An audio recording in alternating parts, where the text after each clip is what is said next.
Good morning, you guys. This is your boy Ben Mahari here, representing Mahari Nation Sports Podcast. I'm not just going to discuss any sports as of right now today because today is Tuesday, May 24th, 2022. And for us Eritreans, this is basically the 31st anniversary of Eritrean independence. But for a lot of Eritreans like myself, this is pretty much 31 years of slavery and torture. Because as of right now, in the 3 decades since we gained independence in 1991 against Ethiopia, there's not been any progress in Eritrea whatsoever. All you've seen is nothing but slavery, torture, and death. That's the best way to describe what's going on in Eritrea right now. And what really irritates me, I'm 29 years old. I'm pretty much 2 years younger than the country itself when they gained independence. And I've seen the country continuously crap themselves every single year because you have a dictatorship that believes in containing fear and, more importantly, spreading out propaganda where the message that they receive to the people is now turned into a complete virus, which is worse than COVID-19. And the way that the country has become now in the last few years, it has shown that it's not changed at all, but in fact, it's gotten worse with each passing day. And now, more and more stories are coming out about how bad it's been in Eritrea over the last 3 decades. But I'm here to show you today on the 21st, I'd say the 24th of May, about how bad this has become. Now, the pictures I'm going to show you right here, right now in this video, are very graphic and very disturbing. So if you are uncomfortable watching this, I advise you to stop watching the video at this time. But I'm going to show you some drawings that were taken place by the UN reports of the commission that investigated all the human rights violations committed by Eritrea, and they interviewed several former prisoners in Eritrea, and pretty much detailed all of the torture methods that a lot of these Eritrean prisoners use on their detainees. And to really give you an understanding of how bad it's become, there are about 360 prisons in Eritrea and pretty much contain over between 10 to 15,000 prisoners in each of those spots.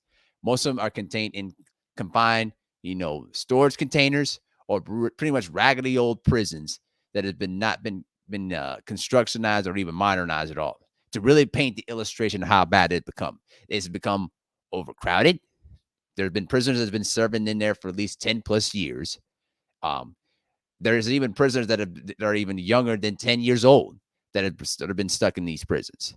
And a lot of them have either because of the fact that they were standing up and speaking out against the government or even refused to serve in long, indefinite military service. And yes, even serving long, indefinite military service doesn't guarantee you that you'll be safe in those prisons either. There have been other, there have been other soldiers, young soldiers in what we call Sawa, that pretty much has suffered worse treatment in those prisons as well. So I'm just telling you a bit of a picture of how bad things have become. Now I'm going to show you some pictures about how things are. So here's the first one right here. This one right here is what they call the helicopter method. Now, to really understand how these drawings were implicated, the UN pretty much hired an artist to interview a lot of these prisoners to really detail how bad they use their prison methods to try to hurt our people. This is what we call the helicopter method, and pretty much what it does is that this is where the soldiers who are working in these prisons pretty much tie the hands and the feet of the victims behind their back, and they are made either to lay down on the ground or suspend them in the air on trees. Now, this is one of the first methods of the helicopter method. As you can see here, you can see the rope behind the person's arm, and then being tied up behind his back and on his feet too, while suspended in the air. Now, the second part of the helicopter method torture is that they can pretty much use that method. Let me take out the banner real quick to show you. Hold on a second. There we go. You could see you could see the person being tied with their hands and their feet behind their back while the soldiers are just pretty much watching them torture. And they can pretty much leave you there for even hours, days, or weeks, depending on how long they can torture you with. And if they want to take it to the extreme, they would use sticks to pretty much beat the crap out of you or even electrocute you. This is how bad it is. All right. Now, number two, this is called the Alma's torture method here. Okay. So, what the Alma's torture method is simple as this. Almas is usually generally when victims are hung behind a tree with their elbows tied behind their back and forced to stand on their tippy toes. And sometimes they would make you stand on their tippy toes on hard rocks and hard sand and gravel and pretty much leave you there for days or even weeks or even months on end. And it's really, really painful because they try to tie your arms so hard that they pretty much cut out the circulation of blood through your limbs. That's how bad it is. Now, number three, this is called the auto method of torture. Okay, this is where the arms of the prisoner is tied behind their backs and often made lie on the ground face down, or sometimes basically getting dragged around like a pet, while the soldier holds on to the stick and pretty much can beat them down like they're loose cattle. All right, that's how bad it really can get. And it's not even the worst part about this, too. Here's the worst one of all that is really disturbing. This is called torch. All right. Now, what the torch method is when victims have their hands and sometimes their legs tied or handcuffed and a stick placed underneath their knees. They either can get hung upside down and beaten so bad on their backs, or even the worst part. This is not even the worst part. The worst one is that sometimes, or even all the time, they'll even beat you down on the soles of their feet when they can use sticks to beat you down on the soles of your feet. So that way you have no ability to walk at all. There have been a lot of victims that I've talked with over the years that said that being beaten by their soles of their feet was the worst type of torture they've ever felt in their lives. There is no way you can tell me how bad it is. Now, when they want to pretty much interrogate you, this is the method that they'll use. This is called ferro. All right. This is when victims are often handcuffed with this ferro method. These special iron handcuffs have bolts that can be driven, that can be screwed from underneath to tighten them, which creates severe pain and stops the blood flow.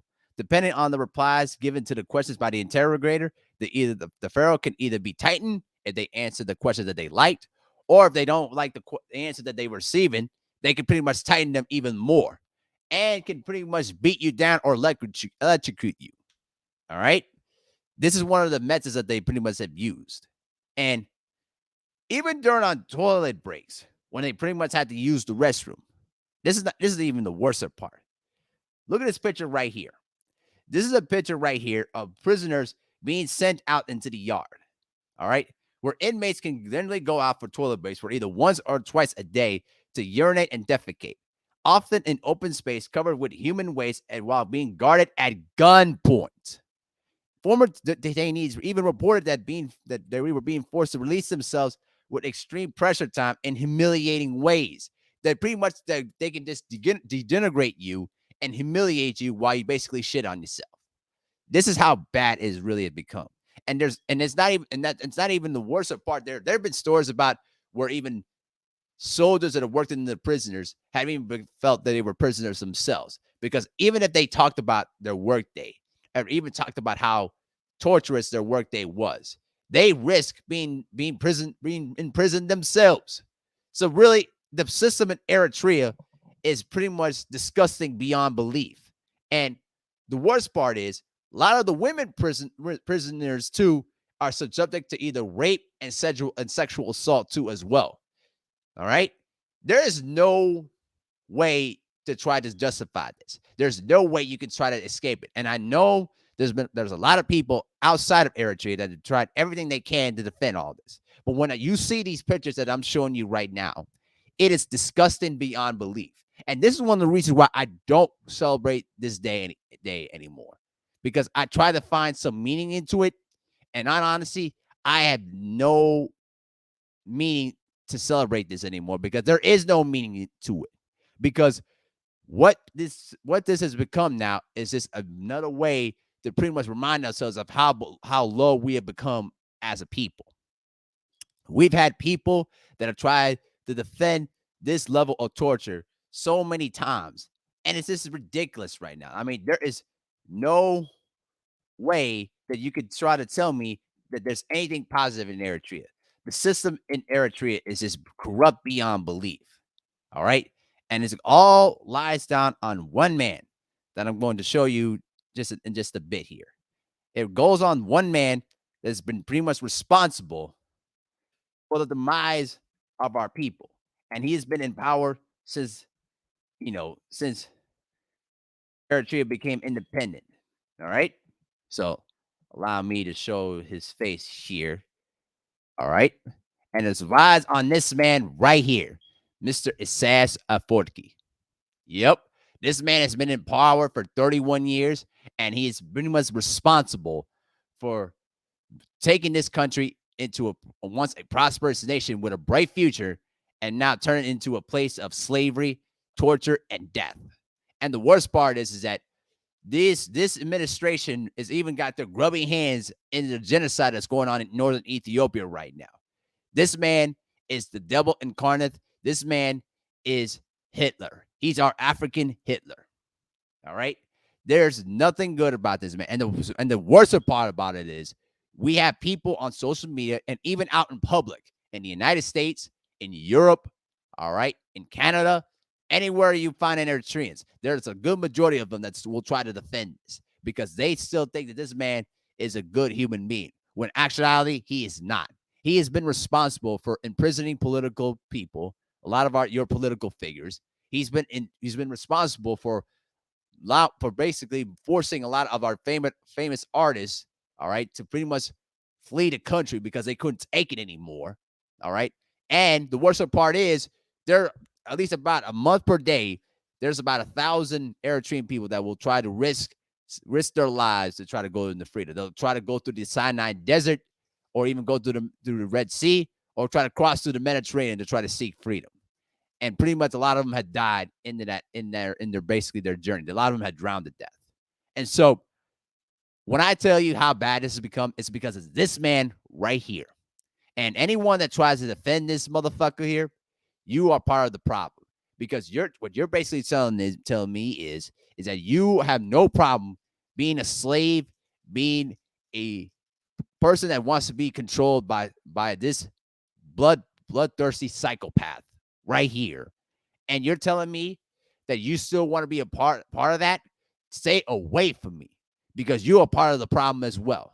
And if you can't see how bad things have become, and if you can't see how there's now more of these Western publications are starting to see what's going on right now because of the documentary that Frontline did on Eritrea this year. If you can't see the reality of the situation, I don't know what else to tell you because all you've shown is just pure ignorance. But for a lot of the people that don't know about this is really what's going on right now. And there's nothing good about Eritrea. This is why I pretty much say fuck Independence Day 31 times. Because the fact is, there is nothing to celebrate about. All of our soldiers that fought against Ethiopia for 30 years, all right, for 31 years, they fought 30 plus years to try to help Eritrea become an independent state. And now look what it has become. I guarantee you, my grandfather who fought for Eritrea in the late 70s and died in battle, I can guarantee you one thing. He'd be disgusted of how things have become right now. And I'm sure a lot of you feel the same way as well. But to the Eritreans out there that try to defend this man right here, you're nothing more than heartless bastards, and you are part of the problem. And I have no interest in aligning with you whatsoever. I don't want to align myself with failures. I want to be a part of people that are basically going to do something to try to stop this madman from turning our country into an extinct nation. And right now, the way things are looking, that's where we're heading to. And I hate that's heading to this road, but that's just the way it is. But I just my 2 cents on the whole thing, man. Let me know what you think in the comments section below. And with that, I'm out. Peace.